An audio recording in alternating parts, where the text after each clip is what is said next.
السلام علیکم، میرا نام عمر بن عبداللہ ہے۔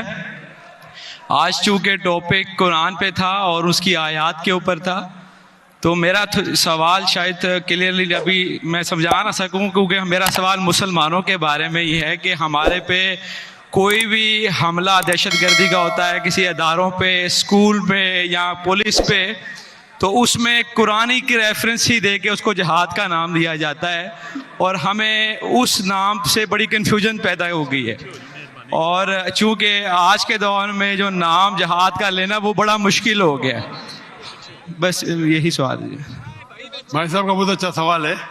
ہم دیکھتے ہیں کہ دہشت گردی کا حملہ ہوتا ہے کوئی اسکول پہ، کئی بے گناہ کا قتل ہوتا ہے، اور کہا جاتا ہے کہ یہ قرآن میں جہاد ہے۔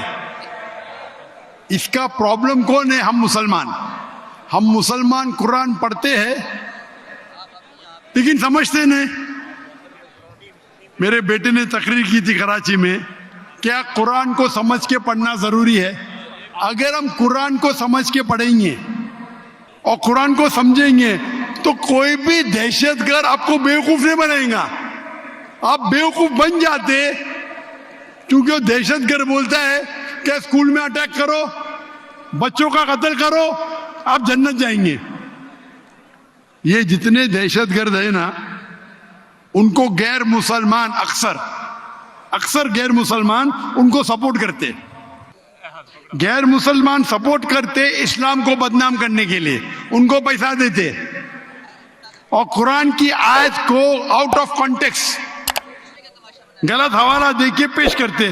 آپ اگر قرآن مجید کو سمجھ کے پڑھیں گے، میں نے تو تقریر میں کہا ہے، اگر ایک آیت ہر مسلمان جانے، سورہ مائدہ کی سورہ نمبر 5 آیت نمبر 32، اگر کوئی بھی بے گناہ کا آپ قتل کرتے، چاہے مسلم یا غیر مسلم، سوا قتل کے بدلے قتل، یا اگر زمین پہ فساد پیدا کر رہا ہے، یہ دو کے علاوہ اگر کوئی انسان مسلم یا غیر مسلم دوسرے کوئی انسان مسلم یا غیر مسلم کا قتل کرتا ہے، گویا کہ ساری انسانیت کا قتل کر رہا ہے۔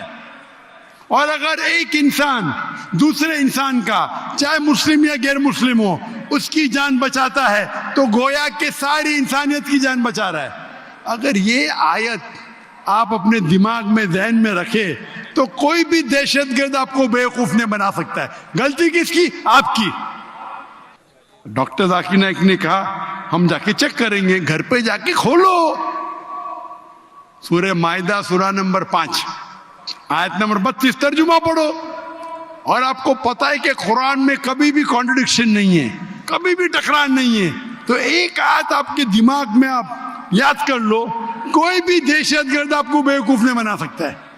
غلطی کس کی؟ آپ کی۔ یہ غیر مسلمان کیا کرتے ہیں؟ کچھ مسلمان کو بھڑکاتے ہیں اور کچھ قرآن کی آیت اور حدیث کو آیت کو توڑ مروڑ کے پیش کرتے، اور وہ کیا کرتے؟ اپنے نوجوان مسلمان کو بھڑکاتے۔ اس پہ تقریر دی ہے میں نے، اس ٹیررزم و مسلم مونوپولی، ایک تقریر کی ہے میں نے، دہشت گرد اور جہاد اسلام کے پس منظر میں، دیکھیے آپ، اور ڈیٹیل میں آنسر دیا ہوں میں۔ غلطی ہماری ہے کہ ہم قرآن مجید کو سمجھ کے نہیں پڑھتے۔ قرآن مجید سمجھ کے پڑھیں گے تو کوئی بھی آپ کو بیوقوف نہیں بنائیں گے۔